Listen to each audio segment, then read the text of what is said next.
Welcome. I'm Desiree Dubois, and founder of An Empowered Woman and Us Girls Productions, and welcome to Let's Talk Success. Today I have the pleasure of speaking with Renee Fraser, who is the founder of Fraser Communications. Good afternoon, Renee. Thank you. Good afternoon, Desiree. It's delightful to be here. How are you doing? Have you feeling Great. empowered? I'm feeling empowered. Absolutely. Do you know that question was coming? I did. Every time I see you, I feel empowered. Oh, thank you. Thank you. Well, you're an empowering force in yourself. Tell us a little bit about your company. Well, I'm a PhD psychologist, which is a little unusual. I'm a social psychologist. I studied how to persuade people and how to measure attitudes and beliefs. And I run an advertising and marketing firm. It's the largest woman-owned ad agency in California. Yay! Thank you. And we do a lot of digital work as well as what you consider traditional advertising. So everything from television and radio, print ads, billboards, to websites and landing pages and display ads and search engine optimization, social media and public relations. So a full-service integrated communications firm. So you had to really do some evolution. It was because you started in one space. I mean, years ago, right? And all of this, you had to really embrace all this technology and all these new changes along the way to be able to stay competitive. Adapting to change has been tough, I'll have to tell you. It's one of the things, though, as an entrepreneur, you can't stay still. You have to constantly be monitoring. One of the things I like to do is keep my eye on the horizon. What's coming, what's new, and what's different that I have to adapt to. And then identify the right skill set inside the organization. Because, you're only as smart as the people around you. And I'm very fortunate. I have a fabulous team, great people. And I bring people in who really understand technology and social media so that when I'm out selling the agency, when I'm talking about what we do, I have the advantage of having an arsenal of really great people that I can bring in to get the work done and to help me form the ideas and generate new campaigns, new approaches. So you're out selling. Who are your clients? Who are you selling to? Well, our clients have included, we've done national advertising for a long time for Toyota. We've handled East West Bank on a national basis. We handle Market Smith. We have St. John's Hospital here in Southern California. Handled hospitals for the last 12 years. But equal to that, we also do campaigns to create social change, which is really important to me, making a difference through communications. So we have a campaign throughout the state that's sponsored by First 5 California, telling parents about the importance of nutrition and, very importantly, how the child's brain is developing. From 0 to 3, many of the neuron connections, the synapses are being created, and are actually creating the capacity to learn and process information. Most parents don't realize that. So we're talking about speaking to your child as soon as they're born, reading to them, so you're actually growing their brains while they're little. So that's one of the campaigns. You can tell I'm passionate about it. We also did an energy conservation campaign called Flex Your Power and Flex Alerts to get people to reduce energy, as we haven't built any power plants in California, but we've increased the number of people. And another one is BeWaterWise.com. We got people to reduce their water consumption by 5%, which has saved a significant amount of water as we go through some difficult droughts. So the campaign, the theme of the agency is doing well by doing good. And I didn't come up with that. That's Benjamin Franklin who copywrote that, but I think it's really important. I like to use communications to make change happen in the world. So going back a bit, have you always been interested in communications, or did you evolve into that? Your story, a little bit about that. Oh, it evolved. Do you want to hear the real truth about that? Yeah. My dad was in the ad business from the era of Mad Men. And I remember him telling me, this is a really rough world for women, Renee. I wouldn't advise that you go into it. And his way of saying that was, you should. It's a business for people who wear pants. So I wear pants, but I went into my dad's office we had a family day. He was at an agency called Young and Rubicam, the largest in the United States at that time. And I was so impressed with the creative people and the ideas and the energy. I remember coming back and saying to my father, I will never be in the advertising business. I'm so disappointed all those smart, creative people aren't trying to help the world. Why aren't they fixing things? Well, fast forward, I get my PhD. I marry one of the professors. I realize that if we both stay being professors, it's going to be a very rough life and probably not as economically desirable as we'd like. So I go out into the business world, and I got recruited into an ad agency. So sure enough, there I am in the advertising business and using my psychological knowledge on how to do research with consumers, how to gain insights, how to shape strategy. Then the tough part was my dad came down with lung cancer It came as a real surprise to us, but he had been a smoker. And I was at that point contemplating starting my own firm. I was running a large division of a big multinational ad agency called Bozell and Jacobs. I was a general manager and in charge of about $150 million. And I wasn't happy. I was traveling a great deal. I had 3 young daughters at home. And I told my father, I think I'm going to start my own company. And he said, well, Renee, remember what you told me about advertising as a tool to change the world? He said, now's your turn. So that meant not only do I have to make a successful company, I have to do the right thing. I've got to make sure I change the world. So I've been doing that for 15 years and trying to make a difference. And every day, that's the mantra at the agency. Let's make a difference.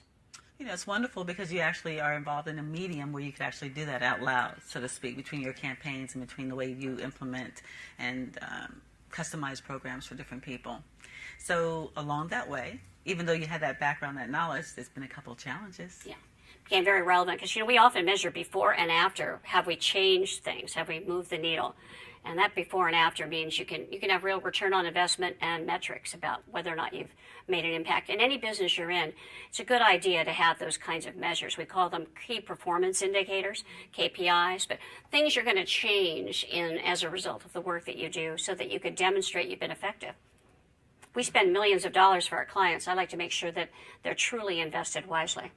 What are some of the challenges you've encountered along the way? Oh, there's so many. There are many. One of the things that's very clear is when you're an entrepreneur and you own your own business, every day is different, and there are new challenges that come at you all the time. One of the ones that's probably more difficult to talk about is on the personal side.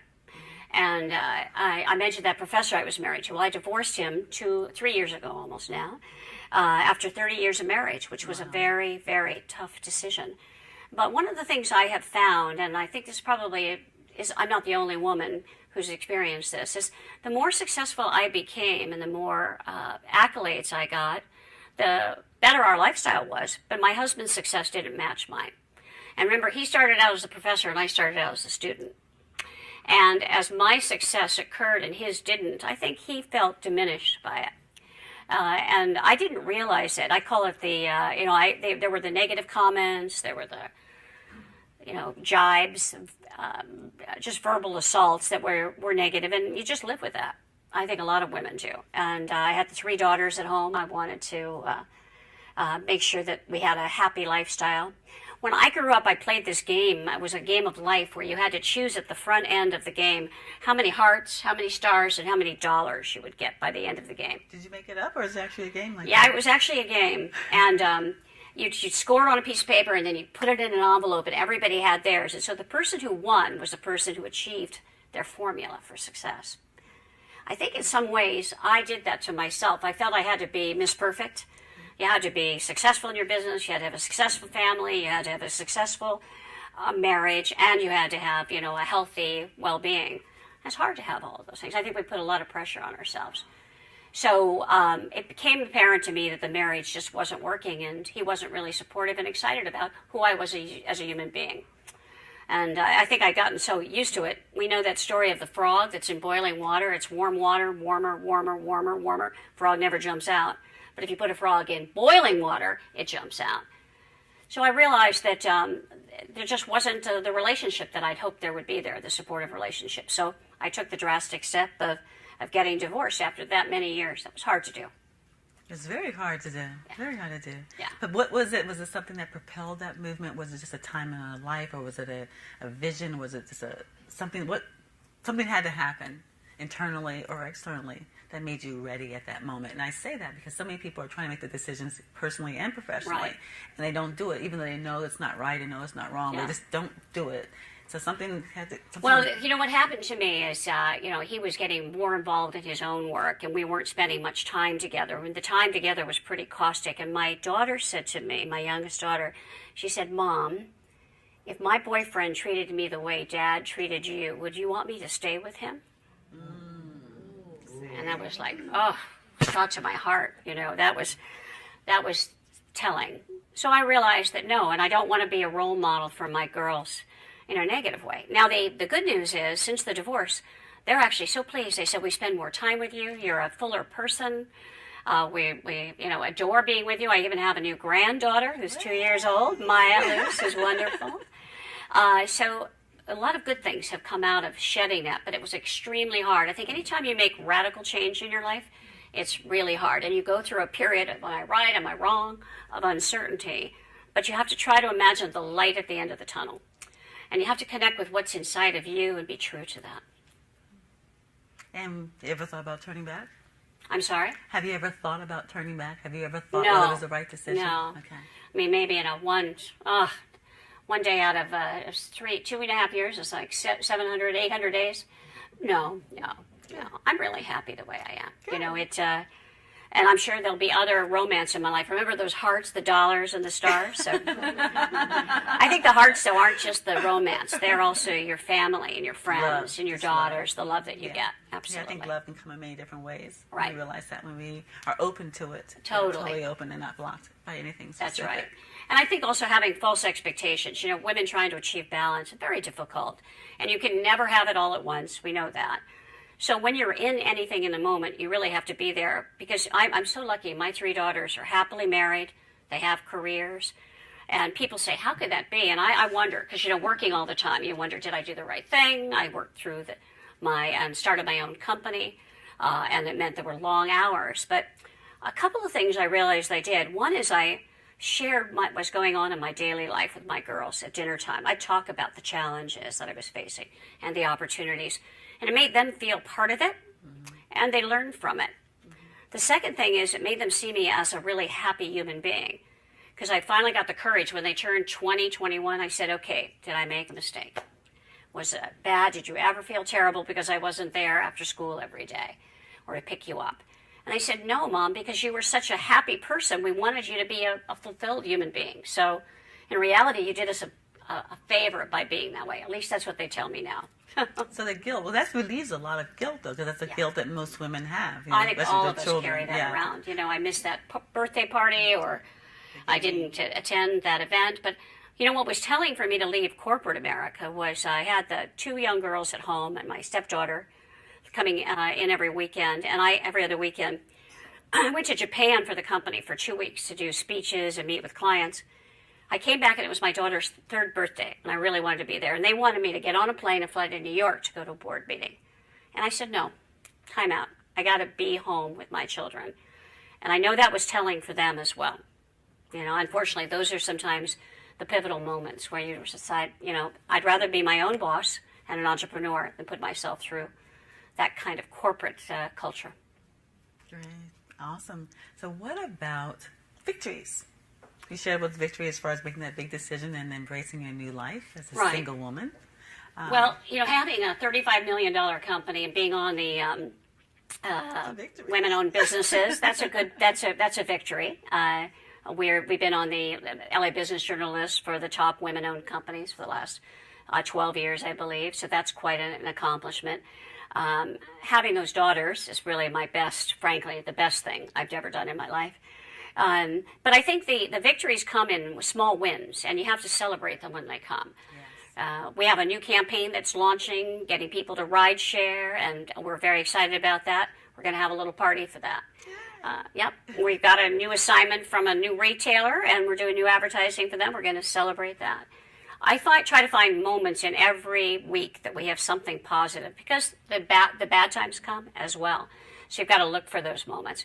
We also do nice things, like we have dogs in the office. Wow. Which is maybe a little silly, but I think it's great. People bring their animals. They enjoy being at the office. We share. As a matter of fact, 11 dogs have been fostered and given homes as a result of being at Fraser Communications. So I'm thrilled we've been able. So in small ways, you make the world a better place. It doesn't have to be a big campaign to get people to reduce energy or water. It can also be doing something for someone else. And more, I find that's where you get the gratification on a daily basis.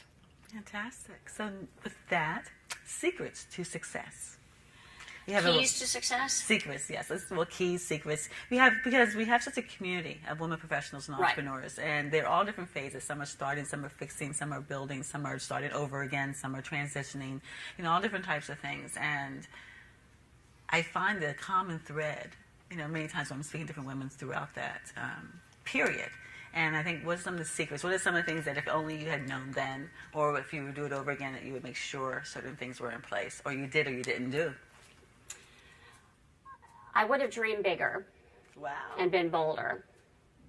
I could have built the business faster and bigger, probably by borrowing money. I didn't do that.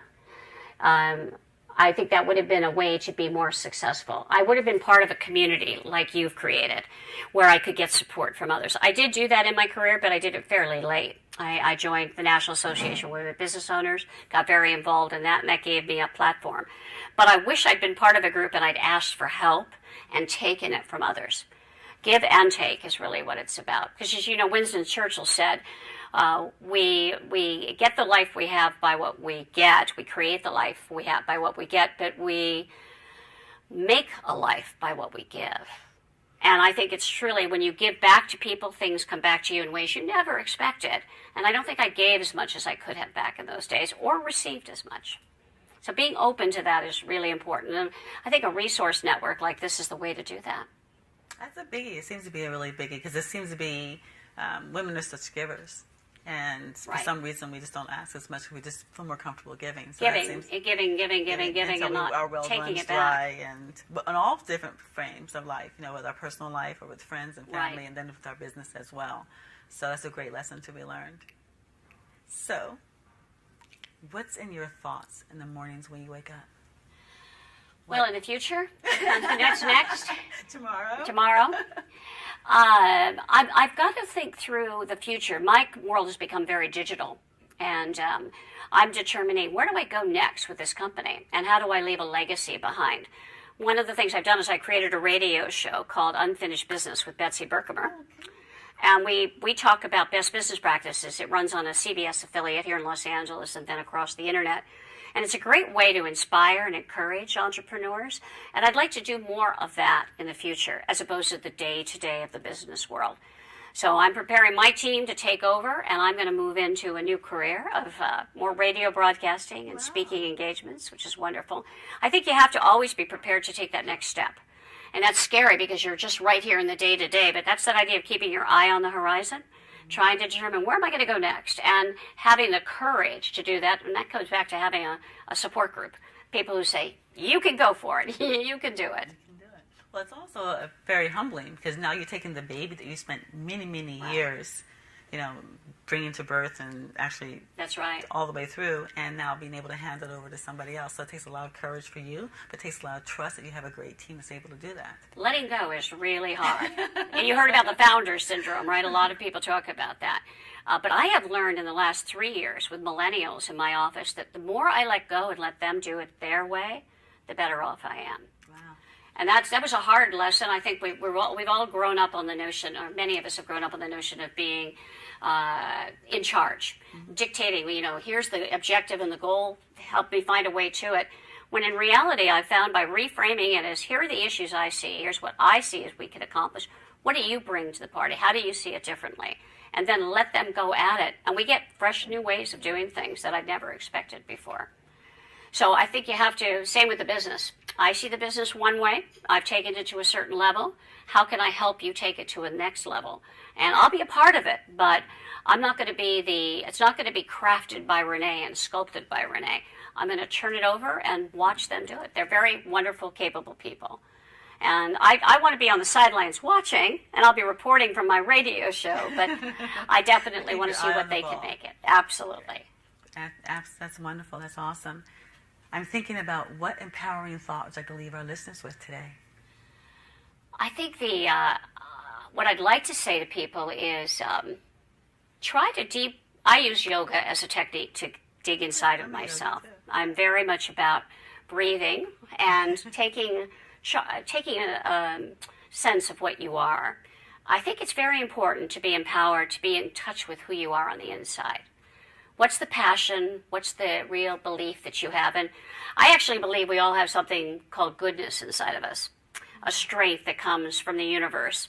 And it may sound a little spiritual to people, but I believe that if you try to connect to that, it'll power you through very difficult times, and it'll give you guidance and direction that you couldn't otherwise achieve. So it's very important to be in touch with who you are on the inside, not be afraid to talk to who you are and to create your own mental consciousness and be a part of that goodness. Wow. That's important because that's hard. Yes. So many times when we get in those positions or when we have that quiet moment, we look elsewhere, we look outside, we look out, to someone else or something else. So you just said bring it right in. You have to breathe in, breathe deeply, and be in touch with it, and it'll give you enormous strength and capacity, and it's one of those sources of empowerment. I mean, when I think about empowerment, I think it's knowledge, it's confidence, and then it also is this internal passion. So what I'm talking about is that internal passion, that touch of goodness that each of us has. Okay, well, thank you. Thank you so much. Thank you, Desiree. It's been wonderful. Thank you. And I want to thank you. I want to thank you for joining us. This has been an Empowered Woman production of Let's Talk Success with Renee Fraser. And I encourage you to subscribe to us on YouTube and to join our social media family. As well as if you want more information, feel free to contact us at anempoweredwoman.com. I want to thank you so much for joining us today, and until we meet again, stay empowered.